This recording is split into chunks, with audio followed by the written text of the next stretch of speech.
قل هو اللہ احد، کہہ دیجئے وہ اللہ ایک ہے، اللہ الصمد، اللہ بے نیاز ہے، لم یلد ولم یولد، نہ اس نے جنا اور نہ وہ جنا گیا، یعنی نہ اس کی اولاد ہے اور نہ ہی وہ کسی کی اولاد ہے، ولم یکن لہ کفوا احد، اور نہیں ہے اس کے لیے برابر کا کوئی ایک بھی، ولم یکن لہ کفوا احد، کوئی بھی اس کا ہمسر نہیں ہے۔ رسول اللہ صلی اللہ علیہ وسلم نے اس سورت کی عظمت کو بیان کرتے ہوئے فرمایا، میرے صحابہ، یہ سورت ثلث القرآن ہے، قرآن کا تہائی حصہ ہے۔ والذی نفسی بیدی، اس ذات کی قسم جس کے ہاتھ میں میری جان ہے، انہا لتعدل ثلث القرآن، یہ سورت اخلاص قرآن مجید کا تہائی حصہ ہے۔ اور دوسری روایت کے الفاظ ہیں، رسول اللہ صلی اللہ علیہ وسلم نے فرمایا، تم میں سے ہر شخص یہ کام تو کر سکتا ہے اگر وہ کرنا چاہے۔ وہ کام کیا ہے؟ تم میں سے کوئی اس بات سے عاجز ہے کہ وہ ایک رات میں تہائی قرآن پڑھ لے؟ ایعجز احدکم ان یقرأ ثلث القرآن فی لیلہ فإنہ من قرأ قل هو اللہ احد اللہ الصمد فی لیلۃ فقد قرأ لیلتہ ثلث القرآن، جو رات کے وقت سورۃ الاخلاص کی تلاوت کر لیتا ہے گویا کہ اس نے قرآن کا تہائی حصہ پڑھ لیا۔ قرآن کے تہائی حصے کا معنی بیان کرتے ہوئے علماء نے یہ بھی لکھا ہے کہ قرآن مجید کے اندر 3 اساسی مقاصد بیان کیے گئے ہیں۔ اللہ کی توحید کو بیان کیا گیا، اللہ کے اوامر اور نواہی کو بیان کیا گیا، اللہ تعالیٰ کے پیارے پیغمبروں اور پھر ان کی قوموں کے اخبار و قصص کو بیان کیا گیا۔ تو سورۃ الاخلاص علم التوحید، توحید کا ایک مرکز ہے، توحید کی حقیقت کو کھولنے والی یہ سورت ہے۔ اس لیے رسول اللہ صلی اللہ علیہ وسلم نے فرمایا، جس شخص کی محبت سورت اخلاص سے ہوگی یہ محبت اسے جنت تک لے جائے گی۔ جامع ترمذی کی روایت ہے کہ ایک آدمی اللہ کے رسول صلی اللہ علیہ وسلم کے پاس آیا اور کہنے لگا، انی احب هذه السورہ، اللہ کے رسول صلی اللہ علیہ وسلم مجھے اس سورت سے بہت محبت ہے۔ کون سی سورت؟ قل هو اللہ احد، فقال ان حبک ایاہا یدخلک الجنہ، یاد رکھنا اس سورت کے ساتھ تیری محبت تمہیں جنت میں لے جائے گی۔ یہاں تک رسول اللہ صلی اللہ علیہ وسلم نے فرمایا، من قرأ قل هو اللہ احد 10 مرات دن اللہ له بیتا فی الجنہ، جو شخص 10 مرتبہ سورۃ الاخلاص پڑھ لیتا ہے اللہ تعالیٰ اس کا جنت میں گھر بنا دیتے ہیں۔ یہی وجہ ہے رسول اللہ صلی اللہ علیہ وسلم نے فرمایا کہ سورۃ الاخلاص قرآن مجید کی بہترین سورت ہے۔ نعم السورتان ہما یقرآن فی الرکعتین قبل الفجر، قرآن مجید کی سب سے خوبصورت صورتیں جو فجر کی نماز سے پہلے 2 رکعتوں کے اندر پڑھی جاتی ہیں، قل یا ایھا الکافرون اور قل هو اللہ احد۔ بلکہ اس سورت کے الفاظ اللہ کے ہاں اتنا مقام رکھتے ہیں، ان الفاظ کے ساتھ اگر دعا کی جائے تو یہ اس میں اعظم بن جاتا ہے، جو بھی دعا کی جائے اللہ اس دعا کو رد نہیں کرتے۔ رسول اللہ صلی اللہ علیہ وسلم کے صحابی بیان کرتے ہیں، میں رسول اللہ صلی اللہ علیہ وسلم کے ساتھ مسجد میں داخل ہوا، ایک شخص نماز پڑھ رہا تھا اور دعا کر رہا تھا، اللہم انی اسألک بأنی اشہد ان لا الہ الا انت الاحد الصمد الذي لم یلد ولم یولد ولم یکن له کفوا احد۔ ان الفاظ کے ساتھ اس نے دعا کی تو اللہ کے رسول صلی اللہ علیہ وسلم فرمانے لگے، والذی نفسی بیدہ لقد سألہ باسمہ الاعظم الذي اذا سئل به اعطى واذا دعی به اجاب، اس ذات کی قسم جس کے ہاتھ میں میری جان ہے، اس شخص نے اسم اعظم کے ساتھ دعا کی، اور جو ان کلمات کے ساتھ دعا کرتا ہے، جو بھی سوال کرتا ہے اللہ رب العزت اسے عطا کر دیتے ہیں، جو بھی دعا کرتا ہے اللہ رب العزت اس کی دعا کو قبول فرماتے ہیں۔ بلکہ رسول اللہ صلی اللہ علیہ وسلم نے فرمایا، جو سورۃ الاخلاص کی تلاوت کرتا ہے اللہ رب العزت اس کے گناہوں کو بھی معاف فرما دیتے ہیں۔ 1 مرتبہ نہیں، آپ نے 3 مرتبہ فرمایا قل یا ایھا الکافرون فقال قد برئ من الشرک. ایک آدمی کو قل یا ایھا الکافرون پڑھتے سنا، آپ نے فرمایا یہ شرک سے بری ہو گیا. دوسرے شخص کو سنا وہ قل هو اللہ احد پڑھ رہا تھا، فقال غفر له، اللہ رب العزت نے اس کے گناہوں کو معاف کر دیا ہے. رسول اللہ صلی اللہ علیہ وسلم کے صحابی سیدنا کعب رضی اللہ تعالی عنہ نے کتنی خوبصورت بات کی. فرمایا کرتے تھے السماوات السبع والارضون السبع، ساتوں آسمان اور ساتوں زمینوں کی بنیاد اسست علی هذه السورہ، اس کی بنیاد اس سورت اخلاص پر رکھی گئی ہے. رسول اللہ صلی اللہ علیہ وسلم نے اسی لیے صحابہ کرام کو اس بات کی نوید سنائی کہ جب ایک شخص سفر میں نکلا، جب بھی وہ نماز پڑھاتا تو سورۃ الاخلاص کی تلاوت بھی کیا کرتا. صحابہ کرام نے یہ بات رسول اللہ صلی اللہ علیہ وسلم تک پہنچائی. آپ نے سوال کیا میرے صحابی آپ یہ کیوں کرتے ہیں؟ تو صحابی نے جواب دیا اللہ کے رسول صلی اللہ علیہ وسلم اس سورت کے ساتھ مجھے محبت بہت ہے. فرمایا تیری یہ محبت قیامت کے دن تجھے جنت لے جائے گی. جب تک اللہ ذوالجلال کے عذاب کے متعلق انسان نہیں پڑھتا کہ اللہ ذوالجلال کے عذاب کیسے ہیں، گناہوں کی نحوستیں کیا ہیں، گناہوں کے بعد کیا کیا پھر انسان کو دنیا اور آخرت برداشت کرنا پڑے گا، اس وقت تک اللہ کا خوف نہیں آتا. اللہ کا خوف حاصل کرنے کے لیے الخوف من مکر اللہ، یہ اللہ کے خوف سے بے خوف ہونا یہ خسارہ پانے والوں کی علامت ہے. کبھی بھی اللہ کے خوف سے دور نہ ہوئیے. اللہ کے عذاب جو جہنم میں تیار کر رکھے ہیں ان کے بارے میں پڑھنا چاہیے، سننا چاہیے. رسول اکرم صلی اللہ علیہ وسلم نے فرمایا ما رأيت مثل النار نام هاربها ولا مثل الجنة نام طالبها، میں نے آگ جیسی کوئی چیز نہیں دیکھی، اس کو دیکھ کر یہ کیسے ہے انسان کے ساری رات بھی سویا رہے نماز نہ پڑھے، اس کے اندر تو پھر کوئی خوف نہیں ہے. جس کو آگ کی شدت کا پتہ ہے، دنیا کی آگ اس پہ 5 منٹ ہاتھ نہیں رکھا جا سکتا، اور آخرت کی آگ، یہ آگ بھی اس آگ سے پناہ مانگتی ہے 69 گنا زیادہ وہ آگ ہوگی. رسول اکرم صلی اللہ علیہ وآلہ وسلم نے فرمایا ایسی ایسی گرزوں سے فرشتے ماریں گے کہ ساری دنیا جمع ہو کے بھی اسے اٹھا نہیں سکتی. لو ضرب بها جبل لكان ترابا، کسی پہاڑ پہ وہ ہتھوڑے مار دیے جائیں تو وہ ریزہ ریزہ ہو جائے. اللہ ذوالجلال ایسے عذابوں سے محفوظ فرمائے. کبھی اس نیت سے بھی قبرستان جانا چاہیے کہ شاید موت یاد آ جائے، شاید یہ احساس زندہ ہو جائے کہ میں نے بھی ایسی جگہ پہ آنا ہے. رسول اکرم صلی اللہ علیہ وسلم نے فرمایا تھا طرق القلب، اس سے دل نرم ہوتے ہیں، وتدمع العین، آنکھوں سے آنسو جاری ہوتے ہیں، وتذکر الآخرہ، آخرت یاد لاتی ہے. کبھی قبرستان کی بھی زیارت اس نیت سے کی جائے کہ مجھے آخرت یاد آئے.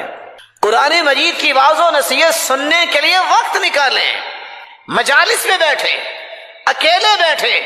خصوصاً جس نے قیامت کو اپنی آنکھوں سے دیکھنا ہے وہ اذا الشمس کورت، اس سورت کو پڑھے اور اس کا ترجمہ پڑھے. اذا السماء انفطرت، یہ سورت پڑھے اس کے ترجمے کو پڑھے. اذا السماء انشقت، یہ سورت پڑھے اور اس کے ترجمے کو پڑھے، اس کو سمجھ آئے گی قیامت کیسی ہو. امام ابن الجوزی رحمۃ اللہ علیہ فرمایا کرتے تھے واللہ لو ان مؤمنا عاقلا، اگر کوئی بھی مومن اور عقل مند سورۃ الحدید پڑھ لے، سورۃ الحشر اس کی آخری آیتیں پڑھ لے، آیت الکرسی اور سورۃ الاخلاص پڑھ لے تدبر کے ساتھ، تفکر کے ساتھ، تو اس کا دل پھٹ جائے اللہ کے خوف سے. رسول اکرم صلی اللہ علیہ وسلم کی سیرت کا مطالعہ کرنے سے اللہ کا خوف آتا ہے. صحابہ کی زندگیاں پڑھے، صالحین کے اندر جو اللہ نے خوف رکھا تھا وہ پڑھے، کیسے وہ لوگ تھے. عمر جس کے بارے میں اللہ کے رسول نے فرمایا لو کان بعدی نبی لکان عمر، میرے بعد اگر کوئی نبی ہوتا تو وہ عمر ہوتا، لیکن نبوت کا دروازہ بند ہو گیا. اتنا بڑا انسان زمین پہ بیٹھا رو رہا ہے. فاخذت ابنا من الارض، ایک دھاگا اٹھاتا ہے اور رونے لگ جاتا ہے، اور ساتھ یہ کہتا ہے یا لیتنی لم تلدنی امی، کاش میری ماں نے مجھے جنا نہ ہوتا، میں قیامت کو کیسے حساب دوں. وہ مومنوں کی ماں سیدہ عائشہ رضی اللہ تعالی عنہا جن کے بارے میں اللہ کے رسول نے خوشخبری سنائی تھی، عائشہ تم دنیا میں بھی میری بیوی ہو تو جنت میں بھی بیوی ہو۔ اتنی بڑی خوشخبری سننے کے باوجود سیدہ عائشہ رضی اللہ تعالی عنہا اتنی رویا کرتی کہ ان کا دوپٹہ بھیگ جاتا۔ وہ سیدنا ابو بکر رضی اللہ تعالی عنہ جس جیسی ہستی صحابہ کرام میں اللہ نے پیدا نہیں کی، وہ اتنی بڑی ہستی، وہ کہا کرتے تھے یا لیتنی کنت شجرۃ تعضد ثم تؤکل، اور یہی بات سیدنا ابو ذر رضی اللہ تعالی عنہ کہا کرتے، کاش میں ایک درخت ہوتا، مجھے کاٹ کے جانوروں کے سامنے ڈال دیا جاتا اور وہ کھا لیتے، میرا حساب میں قیامت کے دن ہوتا۔ عطا جیسے لوگ جن کو اللہ نے کمال دیا تھا، رات کو اٹھتے اپنے ہاتھوں کو دیکھتے، کہیں میرے گناہوں کی وجہ سے میرے ہاتھ اور میرا جسم سیاہ تو نہیں ہو گیا، ہاتھ اٹھا دیتے، یا اللہ میرے گناہوں کی وجہ سے امت پہ کوئی مصیبت نہ آئے۔ جو لوگ ساری ساری رات رو کر گزارتے، یہ ان کی حالت تھی۔ اسماء رضی اللہ تعالی عنہا اور سیدہ عائشہ رضی اللہ تعالی عنہا دونوں کے بارے میں یہ بات منقول ہے۔ قاسم بیان کرتے ہیں، میں سیدہ عائشہ رضی اللہ تعالی عنہا کے پاس گیا اور وہ قیام میں کھڑی تھی اور یہ آیت پڑھ رہی تھی، فَمَنَّ اللَّهُ عَلَيْنَا وَوَقَانَا عَذَابَ السَّمُومِ۔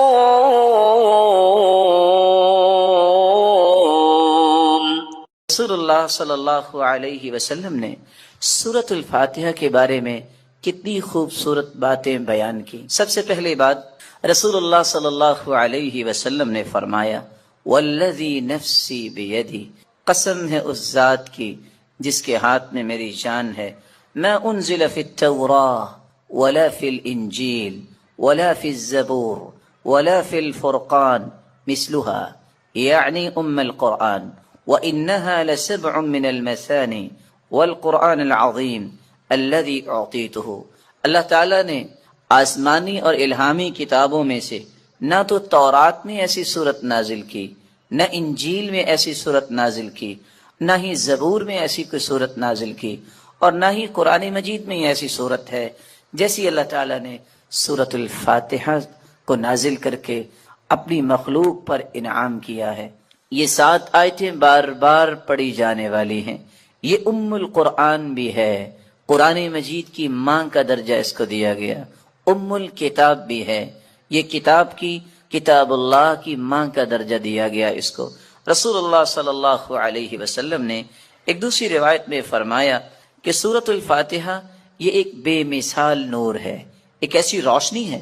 سیدنا عبداللہ ابن عباس رضی اللہ تعالی عنہ بیان کرتے ہیں، بینما جبریل قاعد عند النبی صلی اللہ علیہ وسلم سمع نقیضا من فوقه فرفع رأسه فقال، رسول اللہ صلی اللہ علیہ وسلم کے پاس جبریل امین تشریف فرما تھے، اچانک سے ایک آواز آئی، رسول اللہ صلی اللہ علیہ وسلم نے اپنا سر مبارک اٹھایا اور پوچھا یہ آواز کیسی ہے؟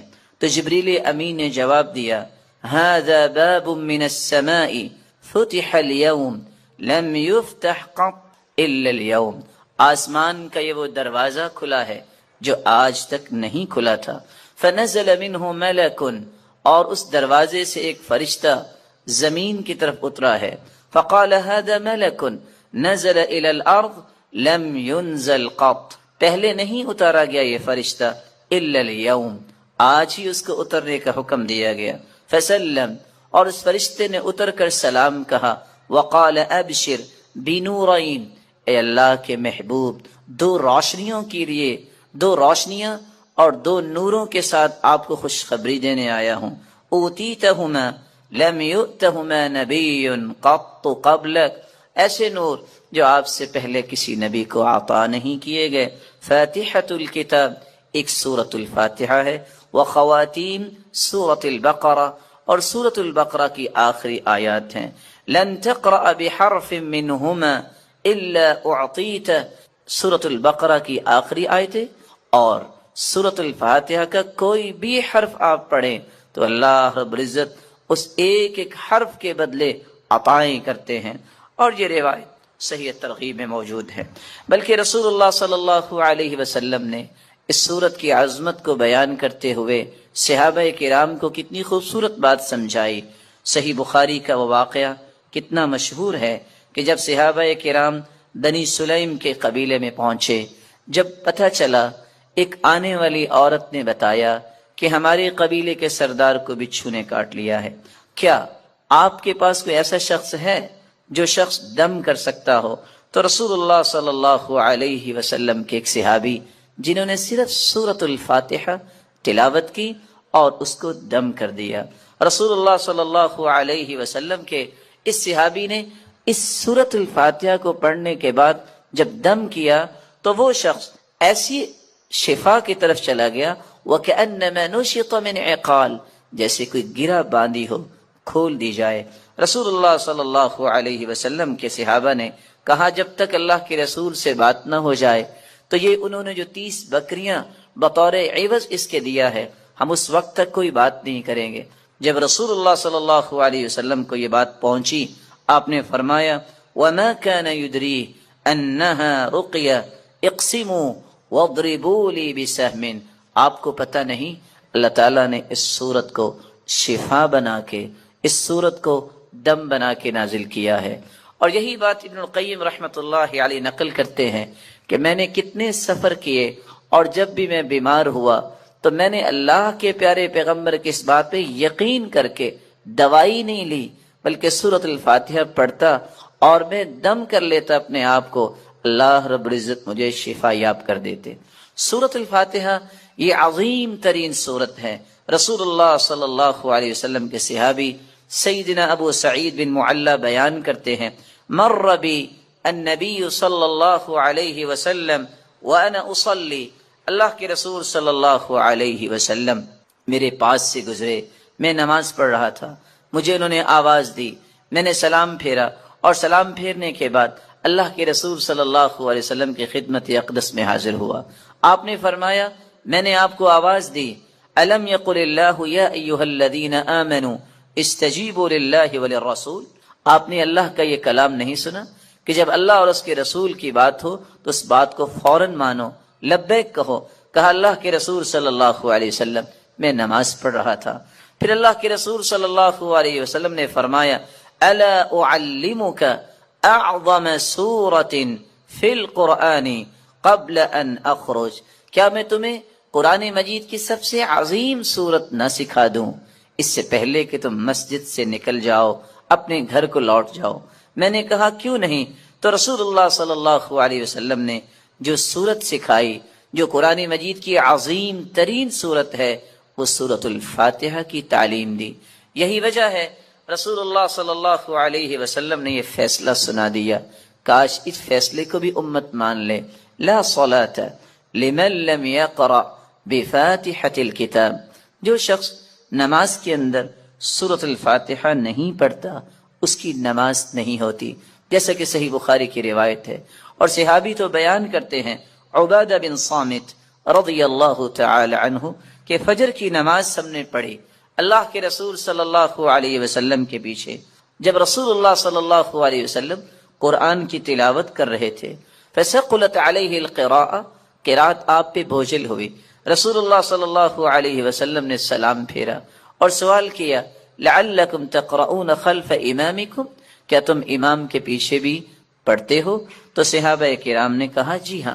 تو رسول اللہ صلی اللہ علیہ وسلم نے فرمایا لا تقرؤوا لا تفعلوا كما في روایت اخرى، دوسری روایت کے الفاظ ہیں لا تفعلوا الا بفاتحة الكتاب، امام کے پیچھے کھڑے ہو کر تم صرف سورۃ الفاتحہ پڑھا کرو، فإنه لا صلاة لمن لم يقرأ بها، کیونکہ سورۃ الفاتحہ پڑھنے کے بغیر نماز نہیں ہوتی۔ یہ ایسی خوبصورت اور ایسی مبارک صورت ہے جو اللہ اور اس کی مخلوق کے درمیان مکالمے کا ایک خوبصورت جوہر ہے، ایسا گوہر ہے انسان الحمدللہ رب العالمین کہتا ہے تو اللہ رب العزت فرماتے ہیں حمیدنی عبدی، میرے بندے نے میری حمد و توصیف بیان کی۔ جب بندہ مومن الرحمن الرحیم کہتا ہے تو اللہ رب العزت فرماتے ہیں اثنى علی عبدی، میرے بندے نے میری تعریف کی ہے۔ جب بندہ مومن یہ کہتا ہے مالک یوم الدین، تو اللہ رب العزت فرماتے ہیں مجدنی عبدی، میرے بندے نے میری بزرگی بیان کی ہے۔ جب انسان بندہ مومن یہ کہتا ہے ایاک نعبد و ایاک نستعین، تو اللہ رب العزت فرماتے ہیں ھذا بینی و بین عبدی ولعبدی ما سأل، یہ میرے اور میرے بندے کے درمیان ہے، جو کچھ بھی میرا بندہ مانگے گا میں اسے عطا کروں گا۔ تو اللہ رب العزت کے ساتھ ہم کلام ہونے کا یہ خوبصورت ذریعہ ہے۔ تو آئیے اس سورت کی طرف چلتے ہیں اور اس کے معانی کو سمجھنے کی کوشش کرتے ہیں۔ بسم اللہ الرحمن الرحیم، الحمد للہ رب العالمین۔ الحمد، تمام تعریفیں، للہ، اللہ کے لیے ہیں، رب العالمین، جو تمام جہانوں کا رب ہے، الرحمن الرحیم، جو بہت مہربان ہے، الرحیم، نہایت رحم کرنے والا ہے، مالک یوم الدین، مالک ہے یوم الدین، بدلے کے دن کا، جزا کے دن کا۔ ایاک نعبد و ایاک نستعین، ایاک نعبد، ہم عبادت کرتے ہیں صرف تیری ہی، و ایاک نستعین، اور ہم مدد چاہتے ہیں صرف تیری ہی اے اللہ۔ اہدنا الصراط المستقیم، ہدایت دے ہمیں، الصراط المستقیم، سیدھے راستے کی، صراط الذین انعمت علیہم، راستہ ان کا جن پر تو نے انعام کیا، غیر المغضوب علیہم، نہ کہ ان کا راستہ جن پر غضب کیا گیا، ولا الضالین، اور نہ ان کا راستہ جو گمراہ ہوئے۔ رسول اللہ صلی اللہ علیہ وسلم کے فرامین کی روشنی میں اس سورت کی 5 باتیں ہمیں یاد رکھنی چاہیے۔ جب رسول اللہ صلی اللہ علیہ وسلم نے فرما دیا کہ سورۃ الفاتحہ کے بغیر نماز نہیں ہوتی، تو بندہ مومن کو یہ یقین کر لینا چاہیے، آپ کو 10 دلائل کوئی پیش کر دے، آپ کو 10 کو دلائل پیش کر دے، جب تک سورۃ الفاتحہ آپ نہیں پڑھ لیتے، کبھی بھی اس بات پہ اطمینان نہ کیجیے گا کہ میری نماز مکمل ہوئی ہے یا نہیں۔ مکمل اس وقت ہوگی جب سورۃ الفاتحہ کی تلاوت کی جائے گی۔ رسول اللہ صلی اللہ علیہ وسلم کے فرامین کی روشنی میں دوسرا پیغام میرے اور آپ کے لیے یہ ہے کہ یہ سورت شفا ہے، یہ سورت دم ہے، اپنے آپ کو بھی اور اپنی اولاد کو بھی دم کیا کرے، اور اس کے لیے سورۃ الفاتحہ سے بڑھ کر کوئی نسخہ کیمیا، کوئی تریاق نہیں۔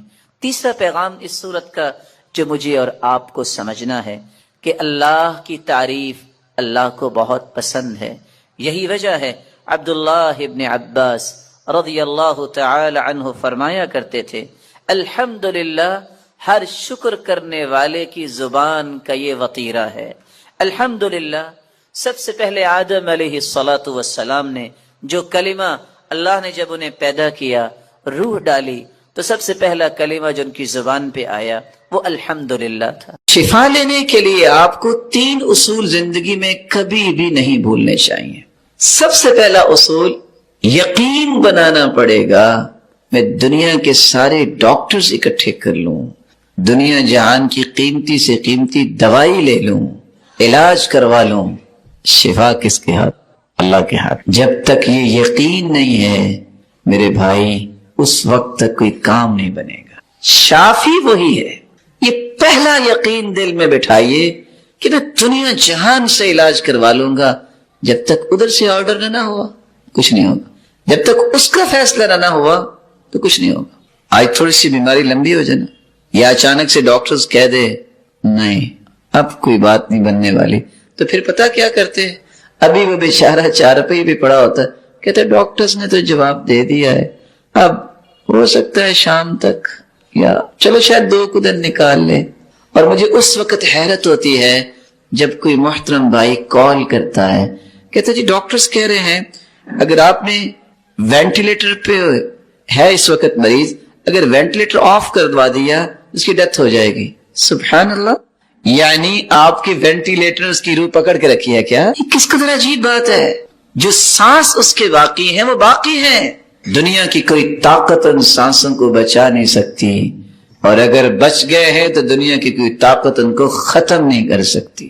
اس لیے یقین کر لیجئے شفا کا مالک اللہ ہے۔ اس لیے جب بھی شفا چاہیے تو رخ کس کی طرف کریں؟ اللہ کی طرف کریں۔ دوسرا اصول جو کبھی نہیں بھولنا چاہیے، دنیا کے اندر کوئی ایسی بیماری نہیں آئی جس کا اللہ نے علاج نہیں اتارا۔ آج آپ سوچ رہے ہوں گے جی کہاں ہے علاج کینسر کا، کہاں ہے علاج شوگر کا؟ حدیث سنیے، اسامہ بن شریک کہتے ہیں میں اللہ کے رسول صلی اللہ علیہ وسلم کے پاس آیا، صحابہ بیٹھے ہوئے تھے، اس طرح بیٹھے تھے جیسے ان کے سروں پہ پرندے بیٹھے ہیں، انہماک کے ساتھ، دائیں بائیں التفات نہیں کرتے تھے۔ میں نے سلام کہا، پھر میں بیٹھ گیا۔ کچھ دیہاتی ادھر سے آئے، کچھ ادھر سے آئے، اجازت ہے کہ کسی بیماری کا میں علاج کروا لیں؟ تو آپ نے فرمایا علاج کروایا کرو، اور سنو اللہ نے کوئی ایسی بیماری نہیں بنائی جس کا علاج نہیں بنایا سوائے ایک بیماری کا، الحرم، بڑھاپے کا علاج کوئی نہیں۔ بڑھاپا ہے، اب بڑھاپے کو جوانی میں کیسے بدلیں گے؟ ایسا نہیں ہو سکتا۔ اس لیے کہتے ہیں لوگ کاش جوانی واپس آ جائے، کاش یہ جوانی بکتی ہوتی۔ کہنے والا کہتے میں خرید ہی لیتا، لیکن نہیں بکتی۔ دنیا میں کوئی ایسی بیماری نہیں آئی جس کی اللہ نے دوائی اور علاج نہ اتارا ہو۔ جو سمجھ لیتا ہے، جس کے پاس علم ہے وہ علاج کر لیتا ہے، جو جاہل ہے وہ علاج نہیں کر سکتا۔ اچھے ڈاکٹرز کی نشانی یہ ہوتی ہے نا، ڈائیگنوز کرتا ہے، مختلف قسم کی رپورٹس لیتا ہے، یہ اس کی سمجھداری کی بات ہے۔ اور جو بادشاہ قسم کے ڈاکٹر ہوتے ہیں، ہاتھ رکھا پتہ نہیں کیا ان کو ملا ہے، 9-10 گولیاں ڈالی رنگ برنگی، اور ذہن میں کیا ہوتا ہے کوئی تو اثر کرے گی نا۔ وہ اثر کیسا ہوتا ہے؟ وہ قبرستان کی آبادی بڑھ جاتی ہے۔ جو جان لیتا ہے علاج کر لیتا ہے۔ تو یہ بات دوسرا اصول طے ہو گیا کہ دنیا میں کوئی بیماری لا علاج نہیں۔ جب ہم یہ سمجھ لیتے ہیں نا کہ لا علاج نہیں ہے تو پھر ہم کوشش بھی کرتے ہیں۔ جب ہم کہتے ہیں نا بس ڈاکٹر صاحب نے کہہ دیا ہے اب تو گنجائش کوئی نہیں ہے، اور میں آپ کو ریالٹی بتا رہا ہوں، انسان کو ویسے بھی ریئلسٹک ہونا چاہیے کہ حقیقت کیا ہے۔ اور ڈاکٹرز کیا کہتے ہیں؟ اب امید نہیں۔ 18 سال اگر بات مان لی جائے لکھنے والوں کی، سیدنا ایوب علیہ السلام بیمار رہے، اگر ان کو اللہ شفا دے سکتا ہے تو 18 دنوں کے بعد نہیں دے سکتا؟ کیوں جی؟ دے سکتا ہے۔ تو اللہ پہ یقین کرنا چاہیے۔ میرے اور آپ کے سامنے کوئی چیز لا علاج ہے، میرے اور آپ کے نظریے میں کوئی چیز مستحیل ہے، یہ پابندیاں ساری میرے اور آپ کے لیے ہیں، اس کے سامنے بھی کوئی چیز محال ہے، اس کے سامنے بھی کوئی مستحیل ہے۔ ایمان بنائیے، اللہ سے تعلق مضبوط کیجئے۔ تیسرا اصول، علاج ضرور کروائیں، لیکن حرام چیز سے علاج کروانا جائز نہیں ہے۔ ان اللہ حیث خلق الداء خلق الدواء فتداووا ولا تتداووا بحرام۔ اللہ نے جہاں بیماری اتاری ہے نا اس کا علاج بھی اتارا ہے۔ علاج کروایا کرو، یہ سنت ہے، لیکن حرام چیز سے علاج نہ کروایا کرو۔ بلکہ رسول اللہ صلی اللہ علیہ وآلہ وسلم کے پاس طارق بن سوید الجعفی آئے اور آ کے کہتے ہیں شراب کے بارے میں کیا خیال ہے؟ کہا حرام ہے۔ کہا میں تو دوائی میں ڈالتا ہوں۔ صحیح مسلم کی روایت ہے 1984۔ سنو، یہ شراب تو خود بیماری ہے، یہ دوائی نہیں ہے۔ اور ایک شخص نے آ کے یہ کہا جیسے آج لوگ بھی کہتے ہیں بس یہ ذرا حقہ لے لیتے ہیں، کھانا ہضم ہو جاتا ہے۔ روایت کہتی ہے، ضحاک بن مزاحم بیان کرتے ہیں، یہ نبیذ کی شراب تم کیوں پیتے ہو؟ کہتے ہیں ہاضمے کے لیے اچھی ہے، کھانا ذرا ہضم ہو جاتا ہے۔ دیکھنا شاید کھانا اتنا ہضم نہ ہوئے، تمہاری عقل اور تمہارا دین زیادہ ہضم ہو جائے۔ یہ نہیں ہو سکتا، کیونکہ حدیث کہتی ہے ان اللہ لم يجعل شفاء امتی فیما حرم علیکم۔ اللہ تعالیٰ نے اس چیز میں شفا رکھی ہی نہیں ہے جس کو حرام کر دیا ہے۔ اب آپ کہو کہ چمگادڑ کا جو سوپ پیا جائے اور کہے کہ شفا مل جائے، یہ کہاں سے آیا کرونا؟ کبھی آپ سوچ سکتے ہیں یہ بھی گوشت ہے، یہ بھی گوشت ہے، اب مینڈک جو کھائے اور کہے کہ میں صحت مند رہوں، کیسے رہے گا؟ یہ اللہ کے فیصلے ہیں۔ اللہ ذوالجلال کی بنائی ہوئی حدود، اس سے تجاوز کرنے والا کیسے صحت مند ہو سکتا ہے؟ وہ گناہ جو تم کر چکے ہو، ان الحسنات، یہ نماز دنیا جہان کی بات سب سے بڑی۔ جو بندہ نماز کا پابند ہے اللہ تعالیٰ اسے گرنے نہیں دے، نماز ہر اس پریشانی کا علاج ہے جس کا حل انسانی ہاتھوں میں نہیں ہے، جس کا حل انسانی ہاتھوں میں نہیں ہے، وہ حل اللہ نے نماز میں رکھ دیا ہے۔ میں نے بولا کیا کہا ہے؟ اب سورج گرہن ہو، چاند گرہن ہو، انسانی ہاتھ میں کوئی حل ہے؟ فافزعوا الی الصلاۃ، اس کو بھی ٹھیک کرنا چاہتے ہو نا سورج اور چاند کو، تمہاری زندگی کو تہوالا کر دیا جاتا ہے جب سورج گرہن لگتا ہے، چاند ہو گرہن تو اندھیرا تو چھا جاتا ہے، کس طرح خوفناک کیفیت ہوتی ہے۔ فافزعوا الی الصلاۃ، فوراً نماز کے لیے کھڑے ہو جایا کرو۔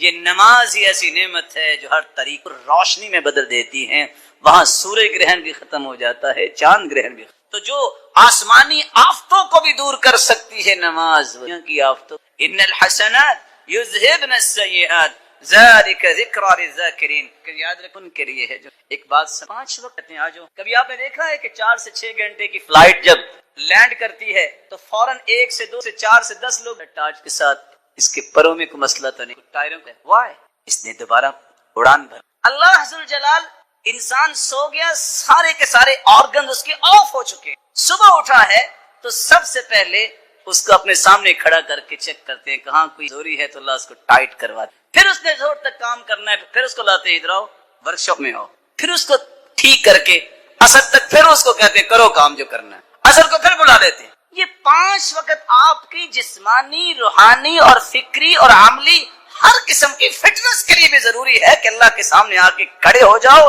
سلام پھیرو گے، ساری کی ساری جو اس وقت وائرس آ چکا ہوگا یا اس میں کسی قسم کی پرابلم آ چکی ہوگی یا آپ کی ڈسک کو مسئلہ ہے یا آپ کے میموری کارڈ کو کوئی مسئلہ ہے، وہ پراپر مینٹین ہو چکا ہوگا، اپنی اڑان۔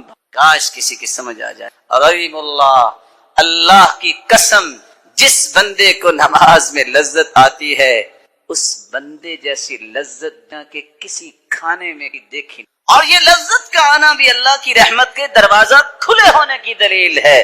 تفقدوا فی الثلاثہ فی الذکر وتلاوۃ القرآن والصلاۃ، نماز پڑھتے وقت، قرآن پڑھتے وقت، ذکر کرتے وقت لذت محسوس کرو۔ اگر لذت آتی ہے، جی چاہتا ہے بس پڑھتے جاؤ، جی چاہتا ہے بس ذکر کرتے جاؤ، سرور بڑھتا ہی جاتا ہے۔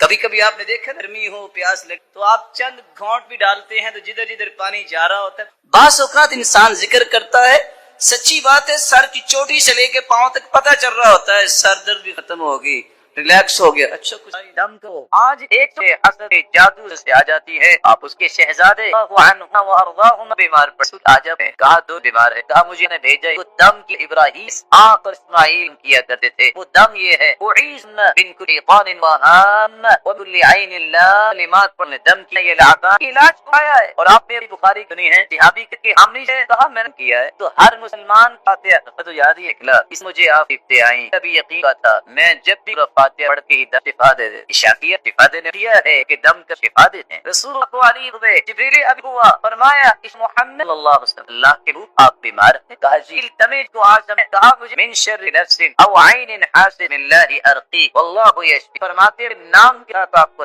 من کل شیء، ہر سے جو آپ کو من شر، ہر جان شرارت سے، او عین حاسد سے حاسد کی نظر بھی ہے، بسم اللہ واللہ یشفی، اللہ کا نام لے رکھتا ہوں اللہ آپ کو شفا دے۔ اللہ علیہ وآلہ وسلم کہتے ہیں کہ آپ نہ کرو بلکہ دیا امر اللہ صلی اللہ علیہ وسلم المعوذ صلاۃ کے بعد الاعوذ اور سیدہ عائشہ رضی اللہ تعالی عنہ فرماتی ہے جب نازل ہوئی بیمار ہونے آپ کو، اور اگر آپ غور کریں 11 آیتیں آپ صلی جب جادو کیا بن عاصم یہود انہوں نے آ کے اللہ جلال کی بن عاصم نے جادو کے 11 سے لگا کے زروان نامے کے اندر نیان گابے میں سیدنا علی رضی اللہ تعالی عنہ کو بھیج کے منگوایا، 11 ہی آیتیں نکالتے ایک آیت پر جگہ میں دوبارہ وہ، اور میں آپ سے ادبن گزارش یہ ہر نماز ٹوٹتے پڑے اللہ نر جادو کی حفاظت، جب بھی کے پاس کیا جاتا یا کوئی تو آپ عیادت ہے تو آپ صلی اللہ علیہ وآلہ وسلم دم کی دعا دیا کرتے، اور دعا یہ تھی اذهب واشفي شافي شفاء الا شفاء شفاء لا يرسقم، اذهب رب کے پالنے واشفي شفا دے مالک دینے والا ہے، لا شفاء شفاء لا يغادر سقما، شفا کے شفا ہونے سے شفا دے۔ آپ صلی اللہ علیہ وسلم فرمایا جب انسان کس کے پاس آتا ہے اور وہ بیمار ہے اس آتما کو دم کرو، اسأل اللہ العظیم رب العرش العظیم، ای اگر موت نہیں اللہ سے اللہ العظیم العرش العظیم، اللہ العظیم میں اپنے عظیم رب سے، رب العرش جو عرش عظیم رب ہے، ای اللہ تجھے شفا جاتے، لیکن اس یاد کراؤں گا جب شفا کس کے ہاتھ میں کام نہیں پڑیا الحشر والنشور میزان اما بعد فاعوذ من الشیطان ان یهده اقوم ویبین الذین یعملون الصالحات انهم اجر اللہ جس نے ہماری رشد و ہدایت نوشتہ ہدایت و نازل اور اس قرآن مجید توضیحات کو پیش کرنا ہمارے لیے ہر مرشد اور رسول صلی اللہ علیہ وسلم روز فرما آج قرآن مجید اور اس کی قرآن یہ قرأ قراءۃ سے فعلان کے وزن جس کا مطلب الجمع والضم والاجتماع کسی چیز کو جمع کسی چیز کو قرآن مجید اسی لیے کہ اللہ رب سابق الہام فنون کو اس میں قرآن مجید اس لیے کہتے کہ اللہ تمام صحیح قصص کو اللہ رب اس قرآن صحیح قصوں قرآن مجید اس لیے کہ اس میں انسانیات ایک انسان اگر قرآن دستور حیات بن تو اس کی تمام تو پورا کرنے کا علم اللہ نے اس قرآن میں بلکہ اس پر قرآن مجید اس لیے کہ اللہ رب اس پاک کلام عالم اسلامیہ کو جمع کیا جا سکتا اگر امت کیا جائے تو قرآن مجید کیونکہ قرآن میں کوئی اختلاف نہیں اور جو شخص قرآن میں اختلاف کرتا ہے ہر تو اس کے ایمان سے اختلاف ہو اللہ اس قرآن کے اوصاف بہت ارشاد ربانی ہے اس ذکر اور اس کی حفاظت ذمہ داری بھی یہ ایسا آفاقی جس شخص کو یہ نصیب ہو اللہ ہر تذکرے میں پھیلا دیتا یہ کتاب ہدایت ارشاد ربانی ہے الف لام میم تلک آیات ہدی محسنین یہ اللہ کی نشان ہے یہ رحم احسان اللہ رب العزت نے اس کو فرقان بابر جس نے اس کتاب نازل لیکن للعالمین یہ فرقان کیسے ہے قرآن کی تعلیم لکھتا ہے اللہ حضرت اس کے اندر صلاحیت یہ حق و باطل تمیز کر سکتا یہ سچ اور جھوٹ تمیز کر سکتا یہ فرقان اللہ رب جس کو یہ مت عطا کر کہ یہ اللہ اور یہ وہ فرق کر سکتے حق یہ باطل یہ صحیح یہ صحیح اللہ رب نے اس کو کتاب مبارک ارشاد ربانی ہے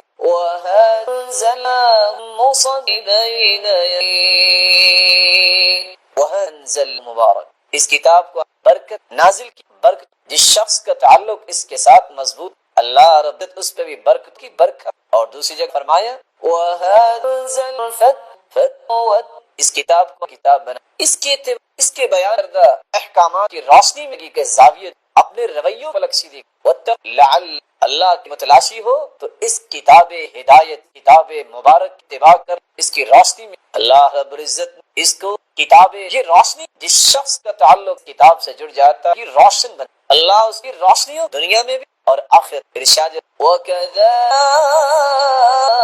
مِنْ أَمْرِ الْكِتَابِ مَا وَلَكِنْ مَنْ نَشَاءُ وَإِنْ يَصِرْ مُسْتَقِيمٌ وَكَذَا اے میرے پیارے صلی اللہ نے آپ کی طرف اس قرآن کتاب اور آپ کے پاس اس سے ولیکن ہم نے تو اس کو نشاء عبادی اپنی مخلوق میں سے جس کو روشنی دینا چاہتے اس کو اس کتاب کی تلاوت کی توفیق اس کتاب کے ساتھ ایمان کی وَإِنَّ الْمُسْتَقِينَاتِ سے اعلیٰ بنا اور صراط مستقیم پر آپ گامزن اور آپ دین پر گامزن یہ کتاب ہدایت یہ کتاب فرقان یہ کتاب مبارک یہ کتاب اس کے بارے میں اللہ کے صلی اللہ علیہ وسلم فرمایا من قرأ فله حسنة والحسنة بعشر لا حرف بل ألف ولام وميم